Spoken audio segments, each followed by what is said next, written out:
Por eso es que es una obra limitada para su pueblo. ¿A quiénes? A sus hijos. Juan 1:12. Mas a todos los que le recibieron, a los que creen en su nombre, les dio potestad de ser hechos hijos suyos. Efesios 1:5. En amor, habiéndonos predestinado para ser adoptados hijos suyos por medio de Jesucristo según el puro afecto de su voluntad. Ahí está hablando justamente de sus hijos. Hay una relación de familiar, igual que ocurrió con la redención. ¿De acuerdo? Está redimiendo a lo que es, a su familiar, a su pueblo, a los que ya había destinado para ser suyos. ¿Sí? Otra forma en que lo refiere la palabra, a la iglesia, a la novia. Efesios 5 del 25 al 32 lo refiere. Como parece que Pablo está hablando de la relación entre marido y mujer, entre los hijos, etcétera, entre marido y mujer y cómo es la relación, pero dice, este es el misterio, y realmente estoy hablando de la relación entre Cristo y la esposa, fíjense.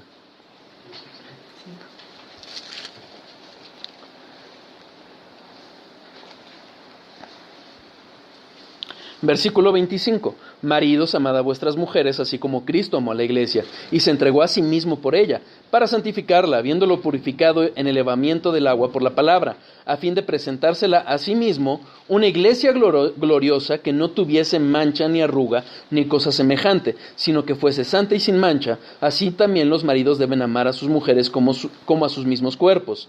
El que ama a su mujer, a sí mismo se ama, porque nadie aborreció jamás a su propia carne, sino que la sustenta y la cuida, como también Cristo la iglesia. Ahí vemos el parecido, ¿sí? Porque somos miembros de su cuerpo, de su carne y de sus huesos. Entonces vemos la relación, marido, mujer, Cristo y su iglesia. Pero fíjense en el 31.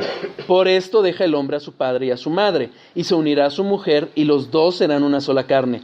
Grande es este misterio, mas yo digo esto respecto de Cristo y de la iglesia. Entonces, si nosotros vemos ese paralelo, ¿qué está hablando? Hay una relación, esa misma familiaridad, esa misma relación. Como dice Spurgeon, ¿a quién le fue impuesto su novia? ¿Y por qué no le dejan a Dios escoger a su novia? Finalmente es esa relación. Entonces, cuando Jesucristo redime, es eso lo que hace. Un familiar está redimiendo a sus hijos, a su novia, a su esposa. Está limitado a ellos. No es universal. Implica esta redención que hace Jesucristo, como lo hizo en el Antiguo Testamento, cuando se redimía la tierra, implicaba un pago. Bueno, Cristo también hace un pago. Primera de Corintios 7:23.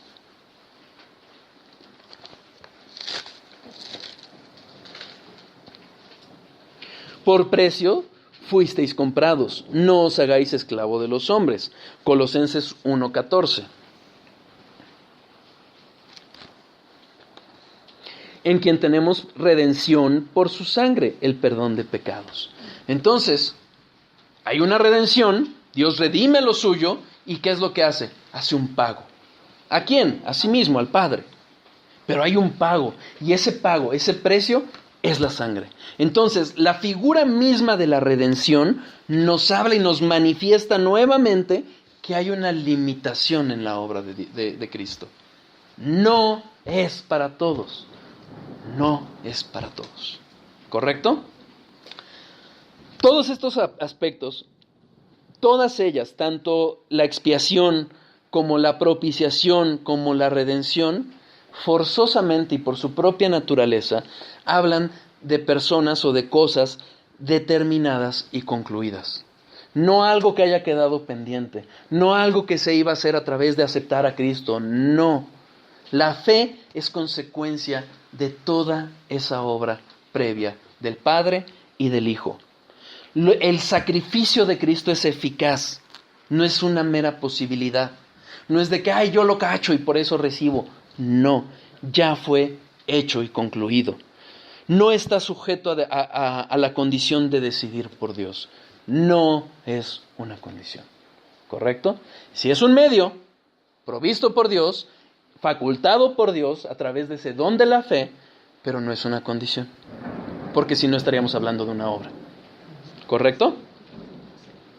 Entonces ya vimos el papel de la Trinidad en el Padre, en el Hijo. Ahora vamos a hablar de la obra delimitada del Espíritu Santo. ¿Qué es lo que pasa con el Espíritu Santo? Ya vimos, el Padre elige, Jesucristo hace un sacrificio efectivo, determinado para su pueblo, para muchos, no para todos. Ya lo vimos, ¿ok? ¿Qué es lo que va a hacer el Espíritu Santo? Va a concordar con la elección del Padre y con la limitación del sacrificio de nuestro Señor Jesucristo. Efesios 1, 13 y 14.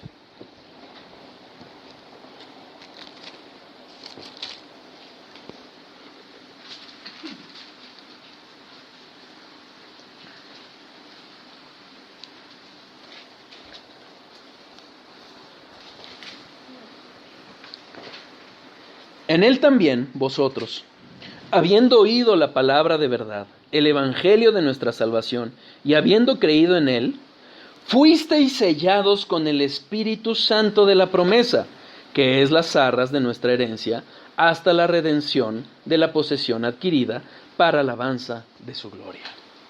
Entonces, ¿qué es lo que sucede? Viene la elección y vosotros, por eso nosotros vemos aquí vosotros y nuestra. En él también vosotros. Más adelante el evangelio de vuestra salvación. Los elegidos, por quienes Cristo pagó, en ellos nosotros somos sellados. Entonces, la obra del Espíritu Santo va a concordar con la elección y con la obra sacrificial de nuestro Señor Jesucristo. El Espíritu Santo no va a ir aplicando la obra a todos.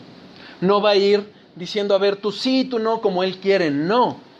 Él va haciendo la elección, derivado de la elección del Padre, va a ir aplicando esa obra en cada uno de los que hemos de ser salvados. Es guiado por la misma sabiduría y la misma soberanía divinas. Juan 3:8.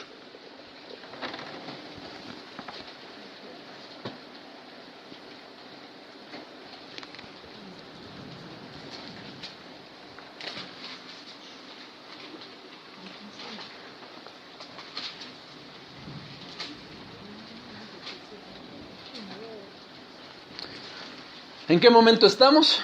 Está Jesucristo prácticamente al inicio de su ministerio. Juan 3:8. 3:8. 3:8, no 18. Ajá. Viene Nicodemo, uno de los principales. Jesucristo conoce su corazón.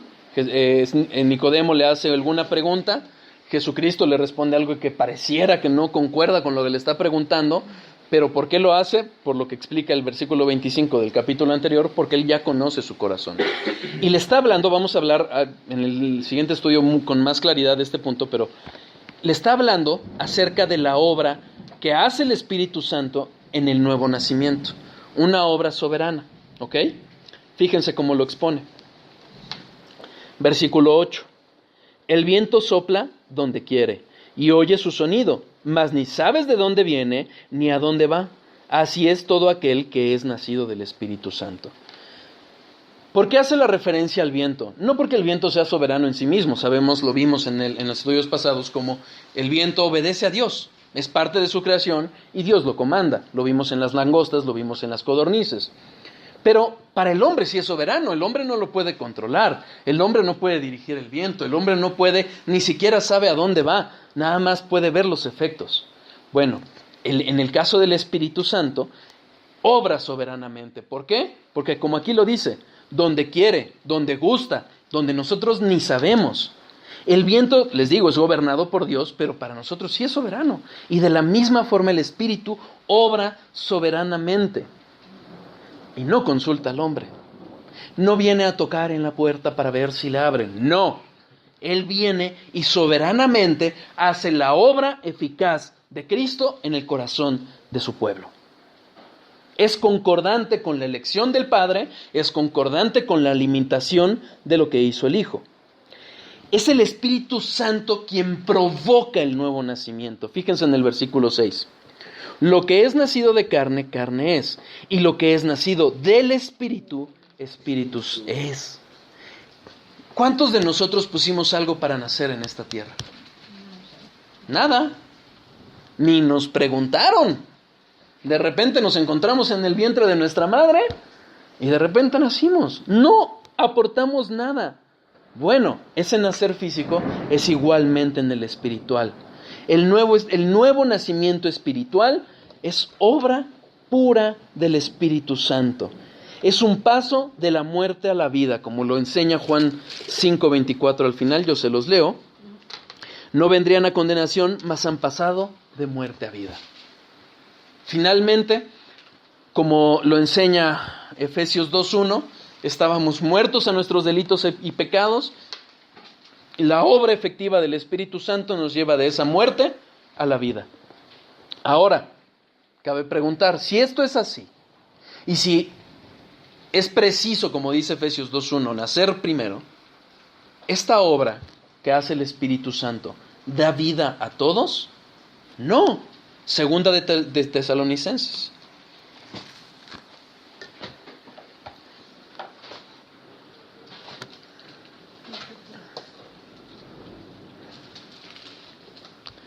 Capítulo 3, versículo 2 al final. Porque no es de todos la fe. No es de todos la fe. Es una dura realidad, pero es una realidad. La fe salvadora, la fe que nos lleva a los pies de Cristo, que es provocada por la obra del Espíritu Santo, no es de todos. Perdón. Sí. 2, al final. Muchas veces en estas ideas de hablar de que el hombre es el que elige soberanamente y de que es el hombre quien dispone su corazón y es el que cree y después le da vida, ¿será realmente así? O sea, el pensar que primero crees y después viene el bautizo del Espíritu Santo, viene la obra del Espíritu Santo, no es otra cosa más que poner a la carreta delante del buey. No. Primero obra el Espíritu porque estábamos muertos y la fe es la causa, es la consecuencia del nuevo nacimiento. No al revés. Por eso todo eso de pasa al frente y di tu oración del pecador es basura y por eso no lo vemos en la Biblia. No lo vemos porque no existe tal cosa.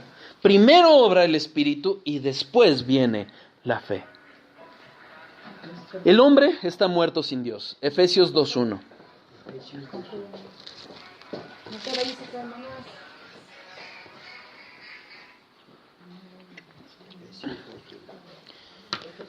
Y Él os dio vida a vosotros cuando estabais muertos en vuestros delitos y pecados. ¿Cuándo han visto a un cadáver hacer algo? Moverse siquiera tantito para alcanzar algo. Alguien ponía el ejemplo, era Feld, alguno de los autores que leí decía, es que alguno lo quiere poner o alguno quiere ver esa obra como que el enfermo está en la cama y le ponen la medicina enfrente y nada más tiene que alcanzarla. No, no es cierto. Ese enfermo ya estaba muerto. No hay vida. En esa condición caída, en esa condición de muerte, nadie puede agradar a Dios. Romanos 8:8.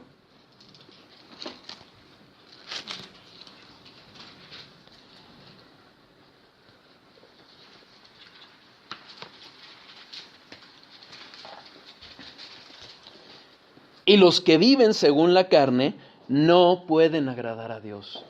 Hay una vida, pero una vida carnal. Es como, digamos, los zombies. Se mueven, pero no hay vida real. Así estamos sin Cristo. Parece que luchamos cada día por comer, por meras situaciones carnales, con apariencia de espiritualidad en el caso de algunos. Pero la realidad es que esa vida de pura carne no agrada a Dios. Entonces para ese hombre es imposible creer. Porque ya lo hemos visto. Hebreos 11:6. Sin fe es imposible agradar a Dios. Entonces, es absurdo